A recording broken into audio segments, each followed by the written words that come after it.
From August 2014 until October 2015, we had 14 or 15 far-right demonstrations, which works out roughly about once a month. What was the atmosphere like in Rotherham? I can tell you as a Muslim, proud British Muslim living in Rotherham, it was abuse. Your groomer, your paedophile. Taxi drivers were attacked and beaten to within an inch of their life. I know these people personally.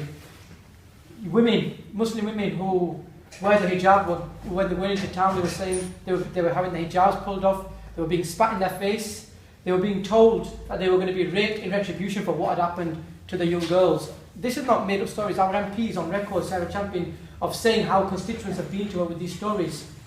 And it all culminated in August 2015, when an 81-year-old Muslim grandfather was killed whilst he was on his way to the mosque. It was about 4 o'clock in the morning, so he was going for the early morning prayer. He was attacked by two white males with about 20 in their 20s, and before they started this savage assault on him, they called him a groomer, they called him a terrorist, they called him a Paki, and all sorts of other racist tropes, and he was murdered. And the only reason these men have been now convicted of his murder, the only reason they were caught was because the beating was so savage. They left the footprint ingrained on his forehead, and the forensics were able to use the footprint of the suspect and match it to the mark left on his head. That was the ferocity of the beating he suffered. And what happened over this 13 or 14 month period? The Muslim community in Rotherham was made to be prisoners in their own home. On a day where there was a far-right demonstration, the women and the children wouldn't go out into the town centre to do their shopping. They were literally kept at home as prisoners.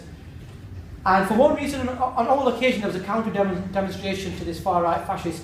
But for one reason or another, the advice of the community leaders or the police, the Muslim community stayed away. They didn't support the counter-demonstrations. But with the death of Mohsin Ahmed in August 2015, everything changed. And on the 5th of September last year, Britain's First, which is a political party led by Paul Golding and Joseph Franson, they had a massive, what was a national demonstration in Rotherham.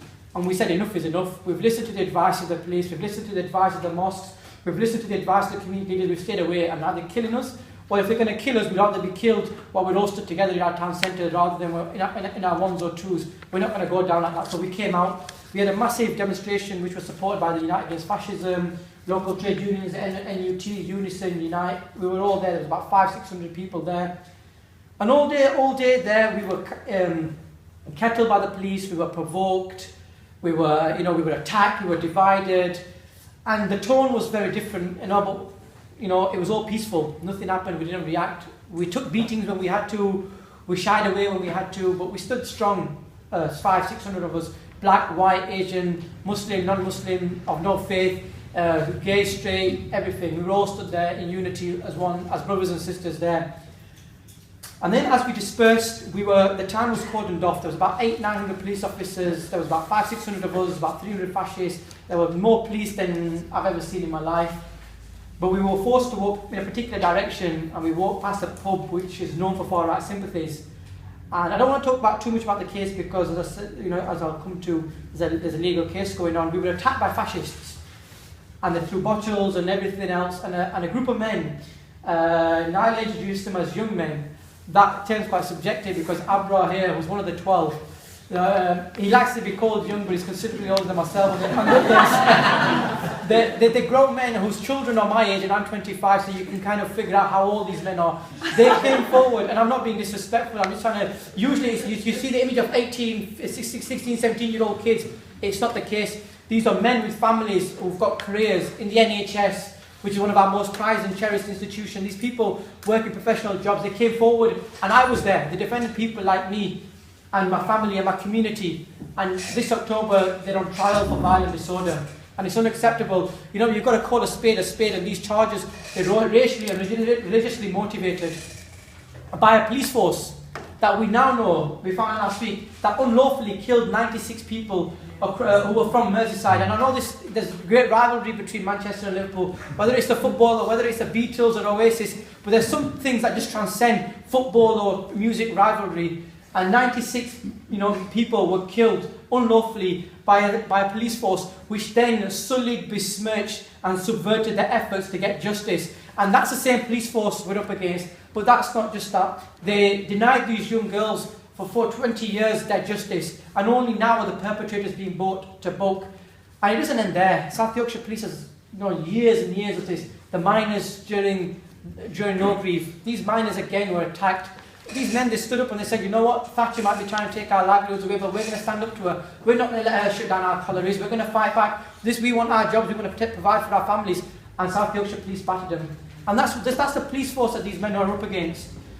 And the reason I'm here is to make an impassioned plea for support. Because what does history tell us? History tells us that no battle for justice is ever won by one person or one community or one organisation alone. When did the tide turn in the civil rights movement in America? Martin Luther King could have tried all on his own, and the black community could have tried, and the African American community could have fought the battle and they wouldn't have succeeded. It was only when black African Americans, when white Americans, Hispanic Americans, Latino Americans, they all came together and they sang together that we shall overcome, that we have a dream. And when they sang together, that's when they overcame. And we've got to stand united. So, this campaign is in Rotherham, but Rotherham's not going to win this campaign alone. We need people from all walks of life, from all colours, from all creeds, of all backgrounds, of all genders, sexual orientation, whatever, to come together and say enough is enough, that we're going to support these people. And I know we're going to have a bigger meeting in Manchester. This is a sort of a warm-up act, just to give you an insight. With the dates and stuff hasn't been set, so we're going to have a bigger meeting about the campaign. And I want to extend my invite to all you guys. There's some flyers out there. We've got a Facebook page called Support the Rotherham12. Get on it. I know we're all on social media. Give it a like. Send us an email. We'll put you on a mailing list and spread the word for now. Thank you very much. And thank you.